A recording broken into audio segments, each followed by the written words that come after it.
Hello everyone, कैसे हैं आप लोग। आशा करता हूं कि ठीक होंगे और मस्त होंगे, तंदुरुस्त होंगे। आज मैं आप लोग के सामने केमिस्ट्री क्लास 10th इससे जो लघु उत्तरीय प्रश्न में जो 2 नंबर में पूछा जाता है उससे 3 प्रश्न बहुत ही इम्पोर्टेंट लेकर आए हैं। तो चलिए ध्यान दीजिएगा। पहला प्रश्न क्या है, न्यूलैंडस के अष्टक नियम लिखें। दूसरा है, प्रकार्यात्मक समूह से आप क्या समझते हैं, जिसको अंग्रेजी में हम लोग बोलते हैं फंक्शनल ग्रुप। फंक्शनल ग्रुप से आप क्या समझते हैं, अर्थात what do you mean by functional group. Functional group से आप क्या समझते हैं, प्रकार्यात्मक समूह से आप क्या समझते हैं। दूसरा है, साबुन और अपमार्जक में अंतर लिखना है। साबुन और अपमार्जक में अंतर लिखना है, ठीक है।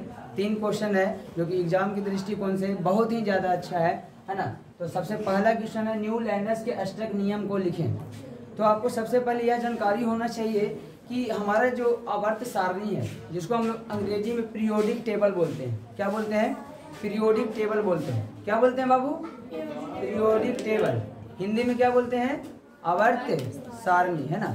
जिसको खोजने वाले, है ना, आवर्त सारणी के जो खोज किए थे वो मेंडलीफ किए थे। कौन किए थे, मेंडलीफ। लेकिन आधुनिक आवर्त सारणी पूछेगा कि आधुनिक आवर्त सारणी की खोज किसने किया, तो आप बताइएगा मोसले साहब। कौन किए थे, मोसले, है ना। तो सबसे पहला ये जो क्वेश्चन है, न्यूलैंडस के अष्टक नियम। न्यूलैंडस भी एक अंग्रेज वैज्ञानिक थे, ब्रिटिश साइंटिस्ट, है ना। यह एक अंग्रेज वैज्ञानिक थे। हरेक का पीरियोडिक टेबल में, हरेक का आवर्त सारणी में कुछ ना कुछ योगदान रहा है। तो सबसे पहले न्यूलैंडस ने क्या नियम दिए थे, तत्वों के आवर्त वर्गीकरण में किस तरीका से सरियाना है उसके बारे में। तो पहले तो उतना तत्व खोजा नहीं गया था, लेकिन अभी तो मालूम है कि टोटल तत्वों की जो संख्या है टोटल 118 हो गया। अभी जो आधुनिक आवर्त सारणी में जो तत्वों की संख्या है लगभग कितना है, 118 है। लेकिन उस टाइम की बात है जो जब न्यूलैंडस जब अंग्रेज वैज्ञानिक थे, तो 1866 ईस्वी की बात है। सुनिएगा, जगह कम है बोर्ड पर, है ना, स्पेस कम है, इसलिए हम थोड़ा लिख नहीं पा रहे हैं, नहीं तो लिख के ही बताते, है ना। तो सन 1866 ईस्वी में एक अंग्रेज वैज्ञानिक जिनका नाम न्यूलैंडस था, इन्होंने एक नियम दिया था। और वो नियम क्या था, सुनिएगा। 7 तत्वों को, कितने तत्वों को, 7 तत्वों, हाँ, 7 तत्वों को इन्होंने सरियाया क्रम से, बढ़ते क्रम में, ना कि घटते क्रम में। 7 तत्वों को न्यूलैंडस ने इस प्रकार सरियाया एक दूसरे से बढ़ते क्रम में, जिसे आरोही क्रम कहेंगे। हम समझा रहे हैं क्वेश्चन को कैसे लिखना है, ऐसा नहीं कि रटवा रहे हैं कि इस टाइप से लिखना है जो हम बोल रहे हैं, ठीक है। तो न्यूलैंडस ने 7 तत्वों को इस प्रकार से क्रमागत किया, लगातार आरोही क्रम में, बढ़ते क्रम में। कौन से क्रम में, बढ़ते क्रम में, कि उसका परमाणु द्रव्यमान बढ़ता जाए। इस प्रकार से उन्होंने सजाया कि परमाणु, क्योंकि आप लोग पढ़े होंगे hydrogen, helium, lithium, beryllium, hydrogen 1, इसका परमाणु भार भी 1, ऐसे करके हीलियम 2, इसका परमाणु भार 4, इस टाइप से, है ना। तो इन्होंने बोला कि 7 तत्वों को परमाणु द्रव्यमान के अनुसार, 7 तत्वों को परमाणु द्रव्यमान के अनुसार आरोही क्रम में व्यवस्थित किया। कौन से क्रम में व्यवस्थित किया, हाँ। और उन्होंने सबसे कम परमाणु द्रव्यमान वाले तत्व हाइड्रोजन से शुरुआत किया। कहाँ से शुरुआत किया था, जिसका संकेत H होता है। क्या होता है, लेकिन हाँ, जा करके इन्होंने थोरियम पे समाप्त किया इस नियम को। यह जो ट्रिक लगा रहे थे, यह जो नियम दे रहे थे, कहाँ पे जाकर के समाप्त करते हैं, थोरियम, जिसको संकेत TH होता है, थोरियम। इसको परमाणु संख्या 56 है, इसका परमाणु संख्या कितना है, 56। 1 से लेकर के परमाणु संख्या 1 से लेकर के परमाणु संख्या 56 तक टोटल अभी 118 तत्व है। तो उसी को हम लोग परमाणु संख्या गिनती में रखते हैं, है ना। परमाणु संख्या, परमाणु भार खाली अलग हो जाता है। तो इन्होंने हाइड्रोजन से शुरुआत कर करके थोरियम तक ले जाकर के समाप्त किया इस नियम को। और इतना ही नहीं, इन्होंने देखा, क्या देखा, कि जे भी 8वां नंबर पे तत्व आता है। कहने का मेरा मतलब है रे बाबू कि 56 तत्व को जो इन्होंने सरियाया आरोही क्रम में, तो hydrogen, helium, lithium, beryllium, boron, carbon, nitrogen, oxygen, fluorine, है ना, नियॉन, सोडियम, मैग्नीशियम, इस टाइप से। तो 1 2 3 4 5 6 7 8, प्रत्येक 8वां तत्व, प्रत्येक कितना तत्व, 8वां तत्व, DIGHT। प्रत्येक 8वां तत्व को देखें कि गुण मिल रहा है। प्रत्येक 8वां तत्व का गुण इन्होंने देखा कि क्या हो रहा है, मिल रहा है ना। ठीक उसी प्रकार से जिस प्रकार से संगीत का 8 सुर मिलता है, सारे गामा पाधा नि सा, सा से शुरू होता है और सा से समाप्त होता है। सोचिए, जिन्होंने सरस्वती माँ का ज्ञान नहीं लिया होगा, संगीत का है ना, कला नहीं सीखा होगा, क्योंकि गलत जो संगीत का जो देवी कहा जाता है सरस्वती माँ को ही ना बोला जाता है, बिना पानी। तो इन्होंने संगीत के स्वर को ध्यान में रख करके इस नियम को प्रतिपादित किया, है ना, इस नियम को बनाया, उत्पन्न किया।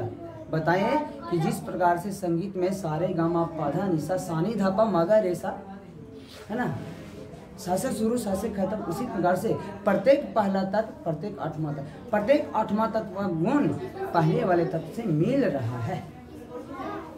इसी को तो न्यूलैंडस ने अपना नियम दे दिया, अपना नाम पर न्यूलैंडस के अष्टक नियम। अष्टक का मतलब 8 होता है, अष्ट का मतलब 8 संस्कृत में। तो इन्होंने 8वां नियम, वही नियम दिया, तो अष्टक नियम का अपने नाम पर रखा। 1866 ईस्वी में यह अंग्रेज वैज्ञानिक थे। तो इसी नियम को हम कहते हैं केमिस्ट्री में न्यूलैंडस का अष्टक सिद्धांत। क्या कहते हैं, क्या कहते हैं बाबू, न्यूलैंडस का अष्टक सिद्धांत। क्योंकि इन्होंने एक सिद्धांत दिया, एक प्रिंसिपल दिया, है ना, एक लॉजिक दिया जो आज लोग मान रहे हैं, लेकिन 56वें तत्व तक ही दिया था। अभी तो 118 तत्व हो गया बाबू, तो उस पर भी तो लागू होना चाहिए, तो लागू नहीं हो रहा था। तो इस पर अलग अलग मत है। तो पहला क्वेश्चन का आंसर हमने दे दिया है। नेक्स्ट क्वेश्चन की ओर चलते हैं। अगर आएगा एग्जाम में तो आप लोग आराम से लिखिएगा, यह मेरा विश्वास है ना। दूसरा क्वेश्चन है, प्रकार्यात्मक समूह से आप क्या समझते हैं? अंग्रेजी में फंक्शनल ग्रुप से आप क्या समझते हैं? What do you mean by functional group? ठीक है, फंक्शनल ग्रुप हम बारी बारी से समझाएंगे, आप वीडियो में बने रहिएगा। वीडियो को पसंद अगर आता है ना, तो चैनल को शेयर सब्सक्राइब एंड लाइक करना नहीं भूलिएगा, ताकि आपसे हम लोग का हौसला बने रहे, है ना, क्योंकि हम सब एक छोटे से शुरुआत किए हैं भाई, है ना। आप लोग के सपोर्ट से ही आगे बढ़ सकते हैं, है ना। तो सुनिएगा, प्रकार्यात्मक समूह जिसको हम लोग बोलते हैं फंक्शनल ग्रुप। कौन सा ग्रुप? Functional group. यह जो आपको है ना एग्जाम में एकक नंबर में भी पूछता है। कितना नंबर में पूछता है? एकक नंबर में, डायरेक्ट वे में, ऑब्जेक्टिव में आता है कि बताइएगा यह किसका प्रकार्यात्मक समूह है। इसको बॉन्ड बोलते हैं, पढ़ते हैं बॉन्ड। बॉन्ड मीन्स बंधन। एक बॉन्ड है तो सिंगल बॉन्ड, 2 बॉन्ड देंगे तो डबल बॉन्ड, 3 बॉन्ड देंगे तो ट्रिपल बॉन्ड, एकल बंधन, द्विबंधन, एकल बंधन, द्विबंधन, त्रिबंधन। लेकिन बाबू एग्जाम में ऐसे पूछेगा सिंगल बॉन्ड CHO, यह किसका प्रकार्यात्मक समूह है? हर साल पूछता है। तो हर साल की भांति इस साल भी और अगले साल भी पूछा जाएगा। तो सिंगल बॉन्ड CHO किसका प्रकार्यात्मक समूह है? तो आप जानिएगा यह है एल्डिहाइड का। किसका है? एल्डिहाइड का। फिर पूछेगा रे बाबू कि आपको सिंगल बॉन्ड OH किसका प्रकार्यात्मक समूह है? कुछ भी आ सकता है एग्जाम में। इसको हम लोग बोलते हैं अल्कोहल। क्या बोलते हैं? अल्कोहल। तो हाँ, यह अल्कोहल का प्रकार्यात्मक समूह फंक्शनल ग्रुप है। इतना ही नहीं, और भी पूछ सकता है single bond CO। Single bond यह किसका प्रकार्यात्मक समूह है? तो यह है आपका कीटोन का। किसका है? तो उसको जो मन करेगा, जो पूछेगा। प्रकार्यात्मक समूह भी बहुत सारे हैं, 1-2 नहीं है। सिंगल बॉन्ड COOH किसका है? तो एसिटिक अम्ल का। किसका है? जी हाँ, एसिटिक एसिड का। तो कितना बताएं, इस पर चर्चा अलग से कर देंगे एक वीडियो में, है ना। ध्यान दीजिएगा, हम प्रकार्यात्मक समूह से आप क्या समझते हैं वो बताना चाहते हैं। लेकिन ऑब्जेक्टिव में ऐसे पूछता है कि निम्नलिखित में सिंगल बॉन्ड CO किसका प्रकार्यात्मक समूह है? ऑप्शन में डालेगा कीटोन, अल्कोहल, एल्डिहाइड। तो सिंगल बॉन्ड CO कीटोन का है कि अल्कोहल का है कि एल्डिहाइड का? किसका प्रकार्यात्मक समूह है जी? किसका? कीटोन का। बहुत बढ़िया, शाबाश। ठीक है, तो अब चलते हैं हम लोग क्वेश्चन की ओर, है ना। तो यह आपका जो दूसरा क्वेश्चन है, प्रकार्यात्मक समूह से आप क्या समझते हैं, सुनिएगा, है ना।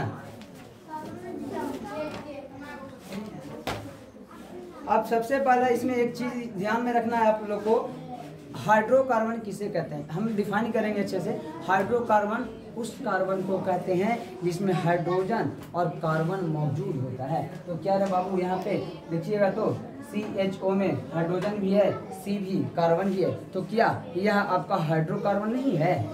अवश्य है। तो जिसका अनुसूत्र में हाइड्रोजन, जिसका अनुसूत्र में कार्बन यदि दिख जाता है तो आप समझ लीजिए कि वह हाइड्रोकार्बन है। वह क्या है? हाइड्रो।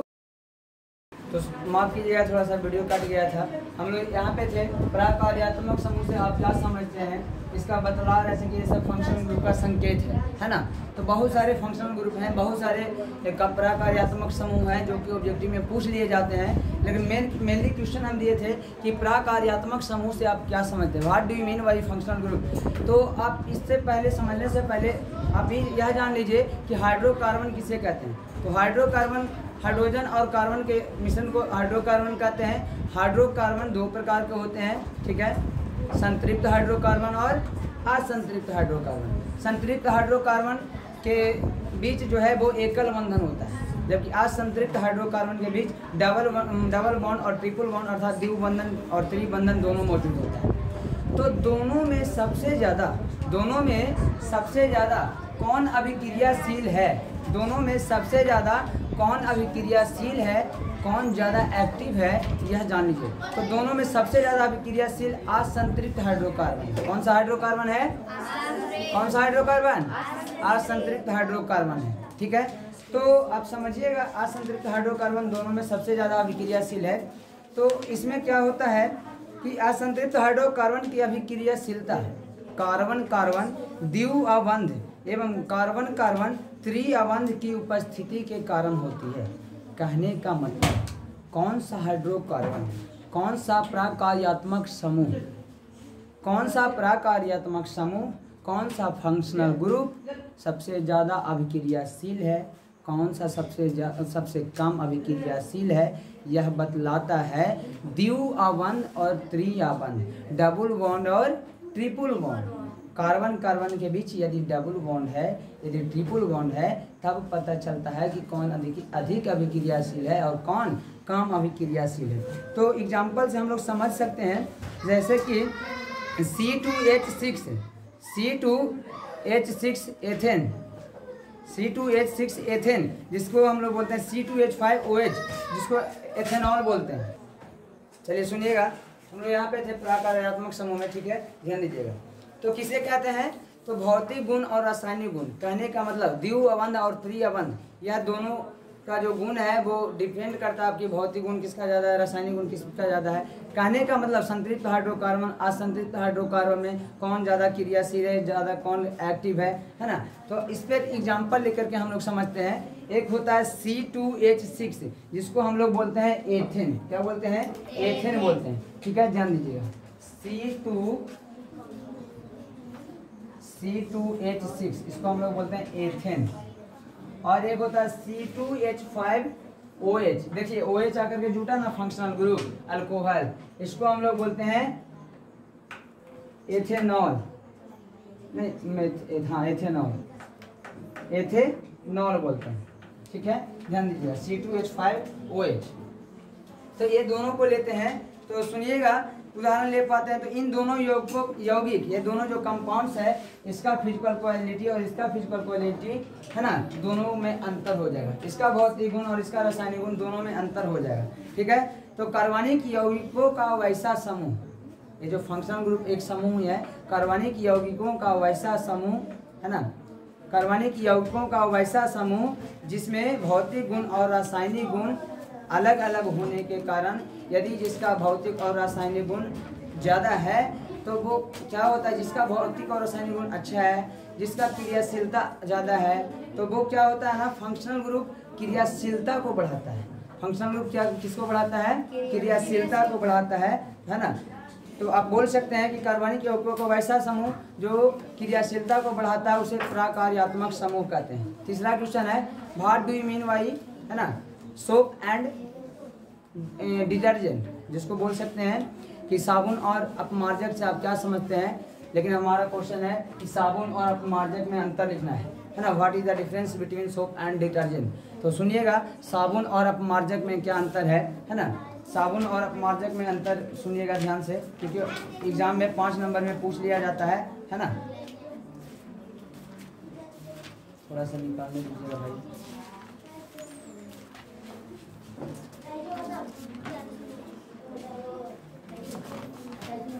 हाँ, तो पहला अंतर लिखिएगा कि साबुन जो है कठोर जल में सफाई के लिए उपयुक्त नहीं है। जल भी 2 प्रकार का होता है, एक कठोर जल और एक है ना मृदु जल। मृदु जल मतलब वही होता है ना। तो कठोर जल और एक मतलब जो उसका नाम नहीं हमें ध्यान में आ रहा है, माफ़ कीजिएगा, है ना। तो साबुन कठोर जल में सफाई के लिए उपयुक्त नहीं है।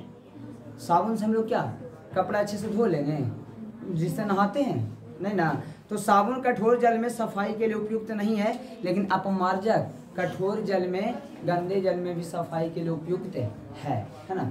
ऐसा नहीं है कि नहीं कर सकते, कर सकते हैं। दूसरा अंतर लिखिएगा कि साबुन वनस्पति तेलों से बनता है। दूसरा अंतर में क्या लिखना है, तो साबुन कौन सा तेलों से बनता है, वनस्पति तेलों से बनता है। और ये जो अपमार्जक है ना, ये पेट्रोलियम के हाइड्रोकार्बन से बनता है।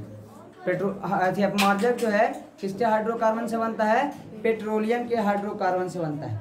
तीसरा, साबुन से सफाई की क्रिया जो है निम्न स्तर पर संभव है, बहुत ही लो लेवल पर। साबुन से ज़्यादा कपड़ा हम लोग साफ सुथरा अच्छे से नहीं कर सकते, है ना। लेकिन अपमार्जक से सफाई की क्रिया उच्च स्तर पर संभव है, हायर लेवल पे, हाई लेवल पे, क्योंकि सरफ से ही लोग है ना कपड़ा धोते हैं। लोग जानते नहीं है कि सरफ को ही डिटर्जेंट भी कहा जाता है। प्रचार वगैरह में आप सुने होंगे, एडवर्टाइजमेंट में डिटर्जेंट, है ना।